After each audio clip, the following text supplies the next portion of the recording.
So, good morning and good afternoon to every one of us. So, this is a case analysis presentation wherein the main topic for today is the crimes against person.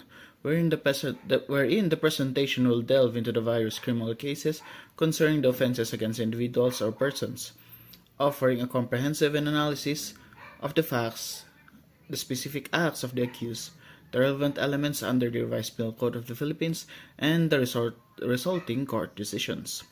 Understanding these cases is crucial to have a robust grasp of the criminal law and the subject for today, crimes against persons.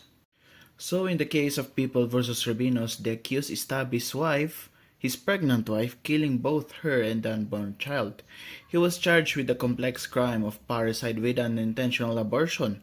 The defense proclaimed insanity, but the court ruled out that insanity must exist at the time of the commission of the crime.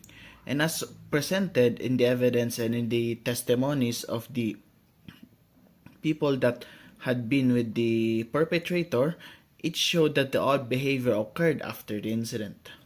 The prosecution established the guilt through the eyewitness testimony, especially from both the victim and the perpetrator's child, and from the accused's own confession to the brother of the victim, saying, "I killed your sister. I killed your sister," and the physical and documentary evidence that followed suit. The trial court imposed death penalty, but later on the Supreme Court reduced it to reclusion perpetua. This is due to the Article 63 of the Revised Penal Code, wherein if the penalty is reclusion perpetua to death, if there are no aggravating nor mitigating circumstances, the lesser penalty shall be applied. And from the SOP perspective, the police have secured the crime scene, collected the evidence, and recorded the testimonies. However, there was no psychiatric evaluation or medical evaluation that was conducted, which can better address the insanity defense of the accused. GR number 235990. Geraldine Adalia versus People of the Philippines. Geraldine Adalia secretly gave birth to a baby girl and threw the newborn into a Arabic creek, causing the baby's death by drowning. She denied this, claiming miscarriage. Is Adalia guilty of infanticide under Article 255 of the Revised Penal Code? Yes, the Supreme Court convicted her of infanticide. Evidence proved she delivered a baby and intentionally caused its death. Go. GR number 180281. People of the Philippines versus Jomari Jalbonian alias Budo. Jomari Jalbonian alias Budo was found guilty beyond reasonable doubt of the crime of murder. So the elements of the crime, there was unlawful killing, and it was murder because there was a qualifying circumstance, which is treachery. There was a sudden and deliberate attack. So the specific action the accused commit was the accused stabbed the victim in the back during a sudden attack. There was an eyewitness during that crime of the scene, and it was the barangay chairman. He stated that he saw the whole act from 3 arm lengths away. So the version of the defense, he claimed that eyewitness couldn't have seen him clearly. So he challenged the credibility and accuracy of the testimony. The version of the prosecutor, however, asserted reliability of eyewitness testimony because it was daytime and it was clear line of sight. So the court's ruling in rational, they convicted Jomari Jalbonian Budo with murder. Supreme Court ruled that eyewitness identification was credible and sufficient. So, linked to standard operating procedures for eyewitness identification were followed. Proper use of testimonial and documentary evidence, which is the death certificate, and the absence of motive didn't negate positive ID.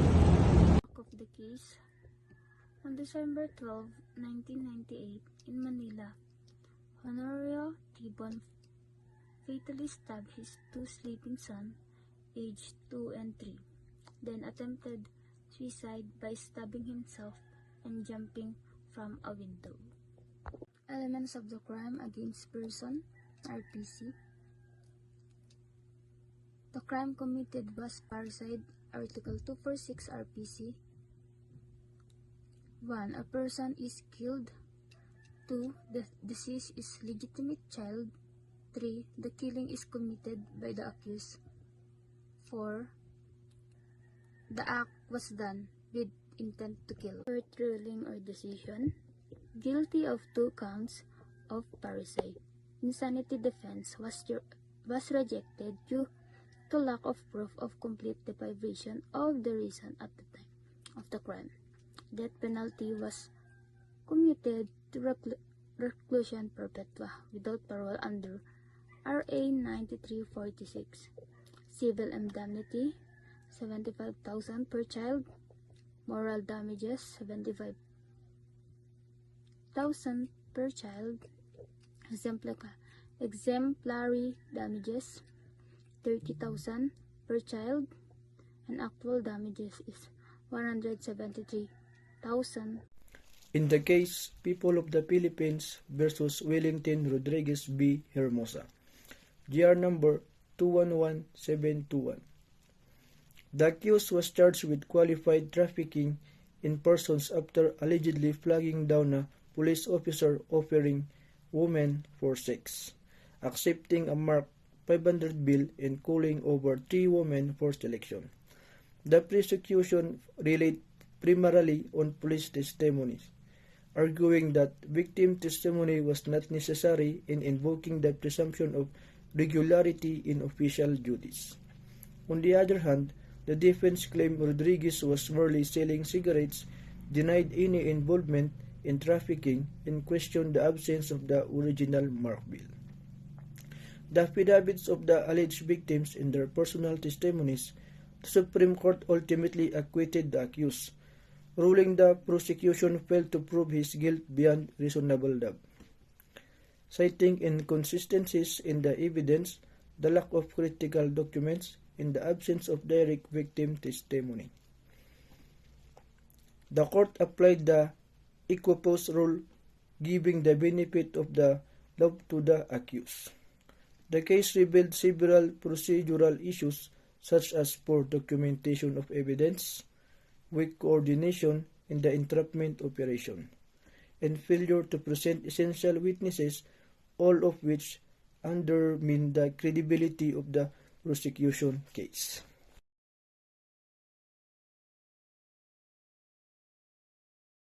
As for the People of the Philippines versus Alegre, case number 254381 is that as for the fact of the case, during a heated altercation at Century Glass Center, Alegre drew his firearm and shot his co-worker Ronald Pasqua, causing instant death. As for the specific act of the accused shot the victim twice with a .38 caliber revolver, hitting the neck and his head. And for the element of the crime against person under the RPC, it is homicide under Article 249. Killing of a person without qualifying circumstances, such as treachery or evident premeditation. And as for the court ruling or the decision, he is guilty of homicide, sentenced to reclusion temporal under the indeterminate sentence law.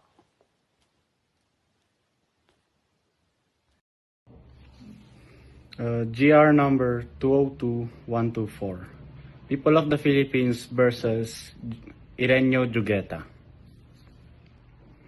Ireneo Jugueta was accused of killing and attempting to kill members of the Divina family in Gubat, Sorsogon.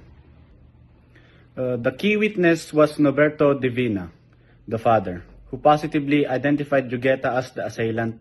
His testimony became the backbone of the prosecution's case. The defense, however, argued that Norberto's testimony was inconsistent and therefore unreliable. They tried to weaken the identification of Jugueta as the gunman. On the other hand, the prosecution insisted that Norberto's statement were credible in all the important details, and that the manner of the attack showed intent to kill. They also pointed out two important aggravating circumstances. The crime was committed inside the dwelling of the victims, which is supposed to be a place of safety. Number two was the attack was carried out with treachery since it was sudden, unexpected, and the victims were defenseless. For the ruling of the court, the Supreme Court convicted Ireneo Gigueta of 2 counts of murder for the deaths of Mary Grace and Claudine, 4 counts of attempted murder for shooting at the surviving family members. The court held that minor inconsistencies in Norberto's testimony did not affect his credibility. The evidence clearly established Gigueta's guilt beyond reasonable doubt. Aggravating circumstances of dwelling and treachery applied. In the standard operating procedures, the collection of testimonial evidence, autopsy, or medical reports, crime scene investigation was followed. The defense tried to challenge the witness' credibility, but the court still upheld it. Now, as a final conclusion in today's topic, let us answer the investigator's lens. As an investigator, what additional facts would you clarify to make your case stronger? Number one is we need to provide a proper psychiatric and medical evaluation. We need to conduct a psychiatric and medical evaluation to definitely confirm the mental capacity or the claims of insanity from the accused, and especially for the crimes that requires the element of intent. And next we have forensic evidence integrity. We need to ensure the unbroken chain of custody for all forensic evidence and meticulously preserve the crime scene integrity for irrefutable proof. We need to provide this so that when it comes to court, it will not be easily questioned and the case will not be just thrown away due to, let's say, a broken chain of custody or not one of the evidence was tampered with. And next we have eyewitness corroboration. Strengthening eyewitness testimonies with robust corroborating evidence such as independent witness accounts, surveillance footage, and digital traces. We need to provide additional pieces of evidence, not just the documentary and the object evidence, but of course testimonial evidence, because it helps us understand more what really happened inside the case. Let's just say one of the witnesses that was provided in court told you that the perpetrator was running to the left side, but it was seen on the CCTV that he was running from the right side. We need other pieces of evidence to ensure the guilt of the perpetrator and to provide justice for the victims. And lastly, documentation of entrapment. We need to secure complete and precise documentation during entrapment operations and arrest to preemptively challenge regarding procedure or evidence admissibility, because this is the number one problem in our law enforcement today, especially because even though we have body cams implementation, but it is not being properly followed, and it can be easily refuted and the case can be dismissed easily.